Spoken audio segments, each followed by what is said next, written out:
Hi guides, it's me നക്ഷത്ര. അപ്പോൾ ഇന്ന് ഞാൻ എന്താ വീഡിയോ എടുക്കുന്നതെന്ന് വെച്ചാൽ നമ്മുടെ ഒരു എക്സാം റിവ്യൂ പറയാനാണ്. അപ്പം ഞാൻ +1 പഠിക്കുന്നത്. അപ്പോൾ ഓൾറെഡി ഒരു 3 എക്സാം നമുക്ക് കഴിഞ്ഞിട്ടുണ്ട്. ഞാൻ അന്നൊന്ന് എടുക്കണമെന്ന് വിചാരിച്ചിട്ടുണ്ടെങ്കിൽ പക്ഷേ കെമിസ്ട്രീൻ്റെ ഒരു ഹാങ് ഓവറിൽ ഞാൻ എല്ലാം മറന്നുപോയി. അപ്പോൾ ഇന്ന് സംഭവം കെമിസ്ട്രി കഴിഞ്ഞിട്ടുണ്ട്. അപ്പോൾ ഇന്ന് ഇത്തിരി സമാധാനമുണ്ട് എനിക്ക്, കാരണം എനിക്ക് ഏറ്റവും പാടുള്ള വിഷയം കെമിസ്ട്രി. അപ്പോൾ ഗൈസ്, ഫസ്റ്റ് ഹിന്ദി ആയിരുന്നു. ഹിന്ദിയിൽ 1 വേർഡൊക്കെ എനിക്ക് നല്ല എളുപ്പമായിരുന്നു. പിന്നെ സംശയം തോന്നിയത് 5ാമത്തെ ആ ഒരു 1 വേർഡാണ്. പക്ഷെ അതെല്ലാം ഞാൻ എഴുതി. പിന്നെ ഞാൻ 6ാമത്തെ ക്വസ്റ്റ്യൻ എഴുതിയിട്ടുണ്ടായിരുന്നില്ല, എനിക്കത് വായിച്ചപ്പോഴേ ഒന്നും കത്തിയിട്ടില്ല. പിന്നെ 7ാമത്തെ ക്വസ്റ്റ്യൻ ഞാൻ എഴുതി. പിന്നെ നമ്മുടെ ഈ ഒരു ആസ്വാനം ടിപ്പണി എഴുതാൻ കവിതയുടെ അത് ഞാൻ പഠിച്ചിട്ട് പോയിട്ടില്ലായിരുന്നു. ബാക്കി ഉണ്ടായിരുന്ന ആ 3എണ്ണത്തിൻ്റെയും ആശയമെങ്കിലും എനിക്കറിയാം. ഹിന്ദി പഠിച്ചില്ലെങ്കിൽ ആശയം അറിയാമായിരുന്നു. പക്ഷേ ഈ നമ്മുടെ മധുറിതുവിൻ്റെ അത് ആശയം പോലും, ഈ കവിതയുടെ ആശയം പോലും എനിക്ക് മലയാളത്തിൽ പോലും അറിയത്തില്ലായിരുന്നു. സോ എനിക്ക് എഴുതിയ ആളായിരുന്നു പോലും അറിയത്തില്ല. ഞാൻ പിന്നെ എന്തൊക്കെ എഴുതി വെച്ച് ഈ വരിയും എടുത്ത് എഴുതി വെച്ച് ഈ കവിതക്ക് ആശയം സരളഹി എന്നൊക്കെ കുറച്ച് ഇതൊക്കെ ഉണ്ടോ, ടിപ്സൊക്കെ ഉണ്ടല്ലോ, അതൊക്കെ എടുത്ത് എഴുതിയിട്ടുണ്ട്. പിന്നെ ഈ 10ാമത്തെ ക്വസ്റ്റ്യൻ ഉണ്ടല്ലോ, നമ്മളെ ഈ ടിപ്പണിക്ക് മുമ്പുള്ള, അത് ഞാൻ എന്തിനാ എഴുതി വെച്ചെന്ന് എനിക്ക് വായിച്ചിട്ടേ ഒന്നും മനസ്സിലായില്ല. പിന്നെ ഞാൻ എന്തിനു ചെയ്യാനെന്ന് എനിക്കറിയാൻ വയ്യ. എന്നാലും ഞാൻ എഴുതിയിട്ടില്ല. നമുക്ക് ആ ഫ്രണ്ടിൽ കിടന്ന 2 വരി, ലാസ്റ്റ് ഇടുന്ന 2 വരി എടുത്ത് എഴുതി വെച്ചിട്ടുണ്ട്. പിന്നെ 12 ഞാൻ എഴുതി. പിന്നെ 14 എഴുതിയിട്ടില്ല. 14 എനിക്ക് സംഭവം കത്തിയില്ല. 15 എഴുതി. 15ഉം 16ഉമാണ് ഇതിലുണ്ടായിരുന്ന ഏറ്റവും എളുപ്പമെന്ന് അറിയാമല്ലോ ഗീസ്. പിന്നെ അത് എഴുതാതിരിക്കത്തില്ല, അത് എഴുതി. ഈ ഒരു വലിയ പാരഗ്രാഫ് വന്നിട്ട് അന്നൊരു ക്വസ്റ്റ്യനും ചോദിച്ചിട്ടുണ്ടായിരുന്നു. പിന്നെ അതിനെ ഷോർട്ടാക്കി എഴുതാനും പറഞ്ഞിട്ടുണ്ടായിരുന്നു. ഷോർട്ടാക്കി എഴുതണമെന്ന് എനിക്ക് ആദ്യത്തെ കൺഫ്യൂഷൻ അടിച്ചെങ്കിലും പിന്നെ എനിക്കതങ്ങ് ഓക്കെ ആയി, കുഴപ്പമില്ലായിരുന്നു. അത് രണ്ടും എനിക്ക് അത്യാവശ്യം നന്നായിട്ട് ഞാൻ എഴുതിയിട്ടുണ്ട്. പിന്നെ 19 ഓക്കെ, അതെനിക്ക് എഴുതിയപ്പോൾ അവിടെ എഴുതിയപ്പോൾ ഇത്തിരി കൺഫ്യൂഷനൊക്കെ ഉണ്ടായി. കാരണം 19 എനിക്ക് ഇത്തിരി ഡൗട്ട് ഉണ്ടായിരുന്നു, എന്നാലും ഞാൻ എഴുതി. പിന്നെ 20 ഓക്കെ ആയിരുന്നു. ഡയറി എഴുതാൻ ഞാനൊരു അത്യാവശ്യം നന്നായിട്ട് എഴുതിയിട്ടുണ്ടെന്നാണ് എൻ്റെ ഒരു ഉദ്ദേശം. 21 ഞാൻ എഴുതിയില്ല. പിന്നെ ഗൈസ്, നമ്മുടെ ഈ ഒരു ഇതുണ്ടല്ലോ, നമ്മുടെ ഒരു ഇംഗ്ലീഷ് ഹിന്ദിയിലോട്ട് ട്രാൻസ്ലേറ്റ് ചെയ്യാൻ, അത് എനിക്ക് കുറച്ച് സംശയമൊക്കെ ഉണ്ടായിരുന്നു. എന്നാലും ഞാൻ അഡ്ജസ്റ്റ് ചെയ്ത് അങ്ങോട്ട് തിരിച്ചും മറിച്ചൊക്കെ വെച്ച് സംഭവം എഴുതി സെറ്റാക്കിയിട്ടുണ്ട്. പക്ഷെ എനിക്ക് അറിയത്തില്ല അത് കറക്റ്റാണോന്നും. മൈ ഒപ്പീനിയനിൽ ഞാൻ അത് സെറ്റാക്കിയിട്ടുണ്ട് കേട്ടോ. പിന്നെ 23 എഴുതിയില്ല. 24, 25, 26 മിക്കവാറും ആ 4 മാർക്കിനുള്ളത്, 4 അല്ല 8 മാർക്കിനുള്ള എല്ലാവരും അതായിരിക്കും എഴുതിയിട്ടുള്ളതെന്നാണ് എൻ്റെ ഒരു വിശ്വാസം. കാരണം നമുക്ക് ഈ സമീക്ഷ ഇത്തിരി പാടാണല്ലോ. ബാക്കി 3 എളുപ്പമാണ്. അപ്പം ഹിന്ദി ഇത്രയാണെങ്കിൽ പറയാൻ എന്തൊരു ഓക്കെ എക്സാം ആണെങ്കിൽ ഹിന്ദി പൊതുവേ പാടാണ്. എന്നാലും ഞാൻ അത്യാവശ്യം നന്നായിട്ട് എഴുതിയെന്നാണ് എൻ്റെ ഒരു ഇത്. ഹിന്ദിയെക്കുറിച്ച് പറയുകയാണെങ്കിൽ ഇപ്പം അത്രേ ഉള്ളൂ. പഠിച്ച് എഴുതി കഴിഞ്ഞാൽ എല്ലാവർക്കും സൂപ്പറായിട്ട് എഴുതാൻ പറ്റുന്ന ഒരു എക്സാം ആയിരുന്നു ഹിന്ദി. പിന്നെ നെക്സ്റ്റ് നമുക്ക് ഇംഗ്ലീഷാണ്. ഇംഗ്ലീഷിൽ ഇപ്പോൾ 1 to 7 എല്ലാവർക്കും എഴുതാൻ പറ്റുന്ന, ടെസ്റ്റ് വായിക്കുന്ന, അല്ലെങ്കിൽ നമുക്കിപ്പം അറിയാമല്ലോ അത് എല്ലാവർക്കും എഴുതാൻ പറ്റുന്ന ഒരു സൂപ്പർ ക്വസ്റ്റ്യനാണ്. ടെസ്റ്റൊക്കെ വായിച്ചവർക്ക് എഴുതാൻ പറ്റും. പിന്നെ അതിന് നമ്മുടെ 5 തൊട്ട് 8 വരെ ഉള്ളത്, അതിൽ ഗൈസ് ഈ 5ാമത്തെ ഉണ്ടല്ലോ, ഐഡൻറ്റിഫൈ ദ പോയറ്റ് എന്നല്ലേ, ഞാൻ അവിടെ നിന്ന് പോയോന്ന് വായിച്ചിട്ട് എഴുതി വെച്ചിട്ടൊന്നും ഞാൻ എൻ്റെ അശ്രദ്ധയാണ്. ഞാൻ ഇടയ്ക്കിടയ്ക്ക് ഇങ്ങനെ നല്ല നല്ല അശ്രദ്ധകളൊക്കെ വരുത്തും. എല്ലാത്തിലും വരുത്തും. എന്തിനെങ്കിലും ഒരു അറിയാമെന്നുള്ളതാണെങ്കിൽ പ്രത്യേകിച്ച് തെറ്റിച്ചിട്ട് വരും. അതെനിക്ക് എഴുതിയത് ആരാണെന്ന് അറിയാൻ നിന്നിട്ട് ഞാൻ പോയോന്ന് അവിടെ ഇരുന്ന് വായിച്ച് എഴുതിയിട്ട് വെച്ചിട്ടുണ്ട്. താങ്ക് യു എൻ്റെ കഴിവ്. പിന്നെ ബാക്കിയും 6, 7, 8 ഞാൻ സൂപ്പറായിട്ട് എഴുതി. പിന്നെ 9 ഞാൻ എഴുതി. 9 ഇപ്പോൾ ഞാൻ 6 എഴുതിയത്. 9 ബി എഴുതി, കുഴപ്പമില്ലായിരുന്നു. പിന്നെ ഞാൻ ഇതിൽ പഠിക്കാതെ പോയതാണ് നമ്മുടെ സ്റ്റീഫൻ ഹോക്കിങ്ങിൻ്റെ പാഠം. അന്ന് 2 മാർക്കിന് ചോദിച്ചു. പക്ഷെ അത് എളുപ്പമുള്ള ക്വസ്റ്റ്യൻ ആയിരുന്നു. പക്ഷെ ഞാൻ പഠിച്ചിട്ടില്ലാത്തതുകൊണ്ട് എനിക്കതൊന്നും അറിയത്തില്ലായിരുന്നു. പക്ഷെ പഠിച്ചവരെല്ലാവരും അടിപൊളിയായിട്ട് എഴുതി കാണുമെന്ന് എനിക്ക് ഉറപ്പുണ്ട്. കാരണം നല്ല എളുപ്പമുള്ള ക്വസ്റ്റ്യൻ ആയിരുന്നു. ആ ഒരു ക്വസ്റ്റ്യൻ ആ പാഠത്തിൽ നിന്ന് വന്നിട്ടുള്ളൂ. 10 ഞാൻ പിന്നെ അതിന് പകരം എഴുതിയത്. 10 എനിക്ക് അത്യാവശ്യം ഈ ഒരു റിപ്പോർട്ട് സ്പീച്ചൊക്കെ എഴുതാൻ അറിയാം. അപ്പോൾ ആ ഒരു ഇതിൽ ഞാൻ ഇതിൽ നന്നായിട്ട് അത് ശ്രദ്ധിച്ച് എഴുതി. പക്ഷെ എനിക്ക് അറിയത്തില്ല അത് ഇത്രയും വലിയൊരു റിപ്പോർട്ടർ സ്പീച്ചിന് 2 മാർക്കൊക്കെ കിട്ടാൻ അത്രയ്ക്ക് വലിയ പഠിപ്പുകളൊക്കെ ആയിരിക്കണം. എനിക്ക് ഉറപ്പില്ല കിട്ടുമെന്ന്. പിന്നെ 11 എളുപ്പമായിരുന്നു. നമ്മൾ ഇഫ് ക്ലോസ് അത് നോർമലി ആയിരുന്നു, നന്നായിട്ട് എഴുതി. പിന്നെ 16 എഴുതി. പിന്നെ 17 കേസ് ഈ അണ്ടർലൈൻ ചെയ്യാത്തതുകൊണ്ട് എഡിറ്റ് ചെയ്ത ഇതൊന്നും എനിക്ക് അത്ര എഡിറ്റിങ് എനിക്ക് പണ്ടേ ഇത്തിരി പാടണത്, അതുകൊണ്ട് ഞാൻ അത് എഴുതിയില്ല. പിന്നെ 18 ഗൈസ് അതും ഞാൻ വീണ്ടും ഒരു അശ്രദ്ധ കാണിച്ചു. ഇത് ആക്ച്വലി നമ്മുടെ ആ ഒരു ഇവിടെ വില്ലേജിലെ ആ ഒരു സംഭവമാണല്ലോ പാരഗ്രാഫ് എഴുതി ഞാൻ പറഞ്ഞത്. പക്ഷെ ഞാൻ എഴുതിയത് ഈ ഇതുണ്ടല്ലോ നമ്മുടെ ഈ ഒരു നൗവാന വില്ലേജിൻ്റെ തന്നെ ഞാൻ ഷോർട്ടാക്കി എഴുതി. പക്ഷേ എഴുതിയത് കറക്റ്റാണ്, പക്ഷേ ക്വസ്റ്റ്യൻ വെച്ച് നോക്കുമ്പോൾ തെറ്റാണ്. അപ്പോൾ എനിക്ക് അതിന് ടീച്ചർ മാർക്ക് തരുമില്ലെന്നൊന്നും അറിയത്തില്ല. പിന്നെ 20, 21, 22, 23 എഴുതി. പിന്നെ ഇതാ നമ്മുടെ ഈ ഒരു വലിയ കോളം തന്നിട്ട് അതിന്ന് എഴുതാൻ പറഞ്ഞത് ഞാൻ എഴുതിയിട്ടില്ല. അതെനിക്ക് കുറച്ച് ടൈം ഉണ്ടായിരുന്നെങ്കിൽ എഴുതായിരുന്നു ഗൈസ്. പിന്നെ ടൈം ഭയങ്കര ഇമ്പോർട്ടൻ്റ് ആണല്ലോ. നമ്മൾ ഈ ഒരു പ്രത്യേകിച്ച് ലാംഗ്വേജ് എക്സാമിന് ഭയങ്കര വാല്യുബിൾ ആണ് ഓരോ മിനിറ്റ് പോലും. അപ്പോൾ എനിക്ക് ഭാഗ്യത്തിന് ടൈം തികഞ്ഞു. ഞാൻ ഒരു ട്രിക്ക് ഉപയോഗിച്ചാണ് എഴുതിയെന്നാണെങ്കിലും പറയാം. അപ്പോൾ അത് എന്തൊരറിയണമെങ്കിൽ നിങ്ങൾ കമൻറ്റ് ചെയ്ത് തരാം, അല്ലെങ്കിൽ ഞാൻ നെക്സ്റ്റ് വീഡിയോ ആയിട്ട് അത് പോസ്റ്റ് ചെയ്തേക്കാം. അപ്പോൾ ഗൈസ് അത് കഴിഞ്ഞതിന് ശേഷം ഈ ഒരു വലിയ പാരഗ്രാഫ് വന്നിട്ട് അതിനെ ചെറുതാക്കി എഴുതാനുണ്ടായിരുന്നു.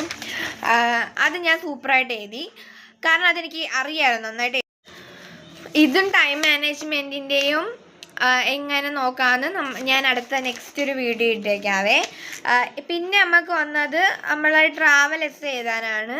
അത് ഞാൻ ഈ ഓരോ പോയിന്റ് ഉണ്ടല്ലോ, എനിക്ക് ആദ്യം അവിടെ നിന്ന് ആലോചിച്ചപ്പോൾ ഒരു സ്ഥലവും കിട്ടണില്ല. എൻ്റെ തലയിൽ എനിക്ക് ടെൻഷനായിരുന്നു, കാരണം ടൈം തീരാറായി, എനിക്ക് ഇനിയുണ്ട് കുറച്ച് എഴുതാൻ. സോ ആ ഒരു ടെൻഷൻ എനിക്ക് ഉണ്ടായിരുന്നു. എന്നാലും മാക്സിമം എൻ്റെ സ്പീഡിന് എല്ലാം എഴുതിയിട്ടുണ്ട്. എല്ലാം കറക്റ്റായിട്ട് എനിക്ക് അറിയാമെന്നുള്ള അത്രയും എഴുതി തൃപ്തികരമായി ഞാൻ എഴുതി വെച്ചിട്ട് തന്നെയാണ് എക്സാം ഇറങ്ങിയത്. പിന്നെ ഞാൻ പറഞ്ഞത് കുറച്ച് മിസ്റ്റേക്സ് ഞാൻ എൻ്റെ ശ്രദ്ധ കാരണം വന്നിട്ടുണ്ട്, അതല്ലാതെ വേറെ ഒരു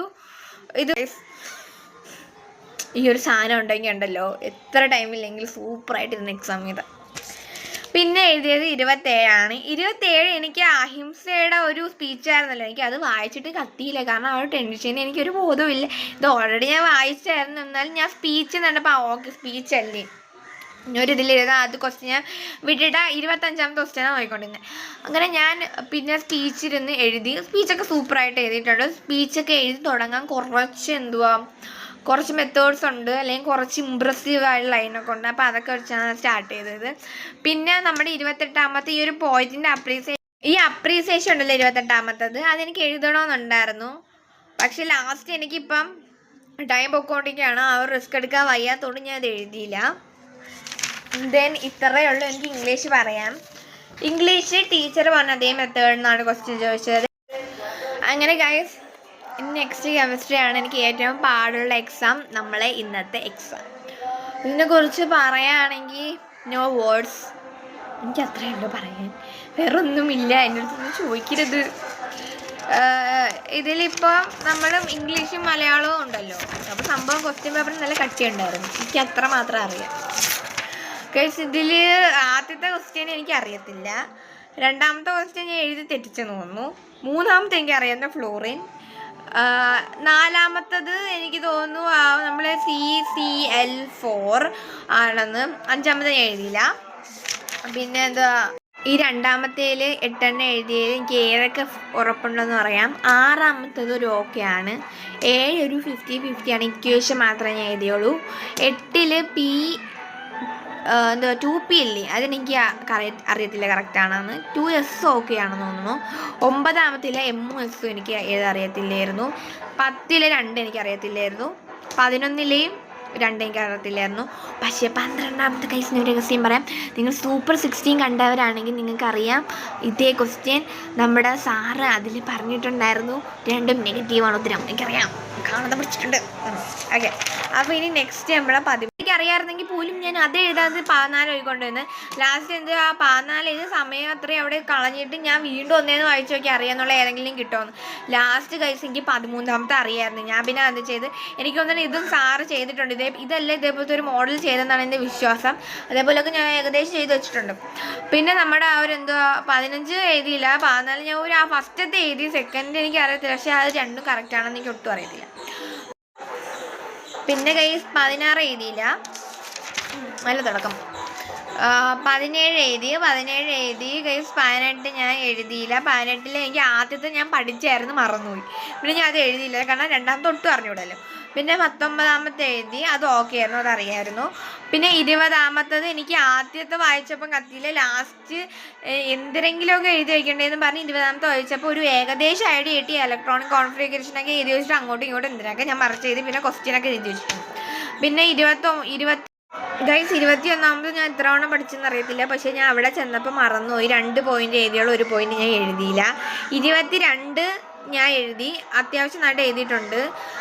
പിന്നെ അത് ഞാൻ എക്സാമിന് കയറുന്നതിന് തൊട്ട് മുമ്പും കൂടി ഒന്ന് വായിച്ചുകൊണ്ട് അത് ഓർമ്മയുണ്ടായിരുന്നു. പക്ഷേ ഈ VCPR തിയറി എനിക്ക് ഓർമ്മയുണ്ടായിരുന്നു, പക്ഷേ ഞാൻ എഴുതാനെടുത്തപ്പോൾ മറന്നു, കാരണം നമുക്ക് കുറേ ഉണ്ടല്ലോ പഠിക്കാൻ. അപ്പോൾ എനിക്ക് എല്ലാം കൂടി മിക്സായിപ്പോയി ലാസ്റ്റ്.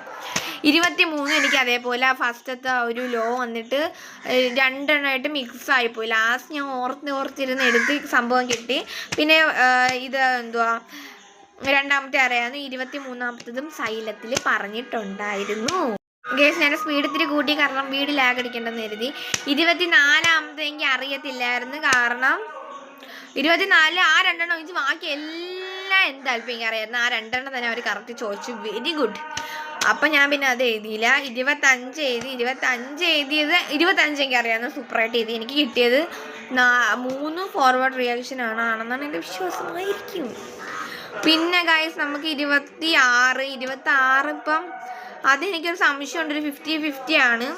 പിന്നെ ഗൈസ് 4 മാർക്കിൻ്റെ 4 എണ്ണം, അതിൽ ആദ്യത്തെ എനിക്ക് അറിയുന്നത് എനിക്ക് തോന്നുന്നു അത് മോസ്റ്റ് ഓഫ് ആൾക്കാരും എഴുതി കാണും, നല്ല എളുപ്പമായിരുന്നു. പിന്നെ 28 എഴുതി. 28 ആദ്യത്തേത് അറിയായിരുന്നു, രണ്ടാമത്തെ എനിക്ക് അറിയത്തില്ല, ഞാനത് എഴുതിയിട്ടേ ഇല്ല, ഒന്നും നോക്കിയിട്ട് പോലും ഇല്ല. 29 ഓക്കെ എളുപ്പമായിരുന്നു, അത് ഞാൻ എഴുതി. പക്ഷെ ഞാൻ ഈ ഫസ്റ്റ് പേപ്പർ വായിച്ചപ്പോൾ 30 എഴുതാമെന്ന് വിചാരിച്ചു. ലാസ്റ്റ് പിന്നെ 30 എത്തിയപ്പോൾ എനിക്ക് എല്ലാം കൂടി നല്ല കൺഫ്യൂഷൻ ആയതുകൊണ്ട് എഴുതിയില്ല. പിന്നെ ലാസ്റ്റ് 31 എഴുതി. 31 എനിക്ക് അത്യാവശ്യം അറിയായിരുന്നു, അതറിയായിരുന്നു, പക്ഷേ അറിയായിരുന്നു. രണ്ടാമത്തതും കുഴപ്പമില്ല, പക്ഷെ ചെയ്ത് തെറ്റിച്ചെന്ന് എനിക്ക്. അപ്പോൾ ഗൈസ് ഇത്രയേ ഉള്ളൂ എൻ്റെ ഒരു ഈ 3 പേപ്പറിൻ്റെയും വിശേഷങ്ങൾ. അപ്പോൾ ഇനി അന്നെന്നുള്ളത് ഞാൻ ഇനി അന്നു തന്നെ ഇടാൻ നോക്കാം. പിന്നെ ഇനി 2 ദിവസം സ്റ്റഡി ലീവൊക്കെ അല്ലേ വരുന്നത്, ഞാനൊരു സ്റ്റഡി ബ്ലോഗൊക്കെ ഇടാൻ നോക്കാം. അപ്പോൾ ഗൈസ് ഇത്രയേ ഉള്ളൂ എൻ്റെ വീഡിയോ, ഇന്നത്തെ വീഡിയോ. അപ്പോൾ ഗൈസ് ഇത്രയേ ഉള്ളൂ ഇന്നത്തെ വീഡിയോ. അപ്പോൾ ശരി, ഇപ്പോൾ വേറൊരു വീഡിയോ ആയിട്ട് കാണും വരെ ബൈ. അപ്പോൾ ഗൈസ് ഇതാണ് എൻ്റെ എക്സാം വിശേഷം. ഈ 3 പേപ്പർ നമ്മൾ ഒരു വീഡിയോ ഇട്ടിട്ടുണ്ട്. പക്ഷേ ഇനി തൊട്ട് അങ്ങോട്ട് വരുന്ന ഓരോ ഡേയ്സും എല്ലാത്തിൻ്റെതും അന്നന്ന് ഇടുന്നതായിരിക്കും ഞാൻ. പിന്നെ ഇനിയിപ്പോൾ 2 ദിവസം നമുക്ക് അവധിയാണല്ലോ, എക്സാം സ്റ്റഡി ലീവ് എന്നൊക്കെ പറയാൻ അവധിയാണ്. ഇനി ശനിയാഴ്ചയാണ് നെക്സ്റ്റ് എക്സാം. അപ്പോൾ ഇതിനിടയ്ക്ക് ഞാൻ സ്റ്റഡി ബ്ലോഗൊക്കെ അപ്ലോഡ് ചെയ്യാൻ നോക്കാം. ഞാൻ എടുക്കണമെന്ന് വിചാരിക്കും, പക്ഷേ എനിക്ക് ചെറുതായിട്ട് വീട്ടിൽ എടുക്കുന്നൊരു മടിയാണ്. എന്നാലും ഞാൻ ഇനി തൊട്ട് സ്റ്റഡി ബ്ലോഗ്സും ഒക്കെ ഇടാം കേട്ടോ. അപ്പോൾ ഇത്രയേ ഉള്ളൂ ഈ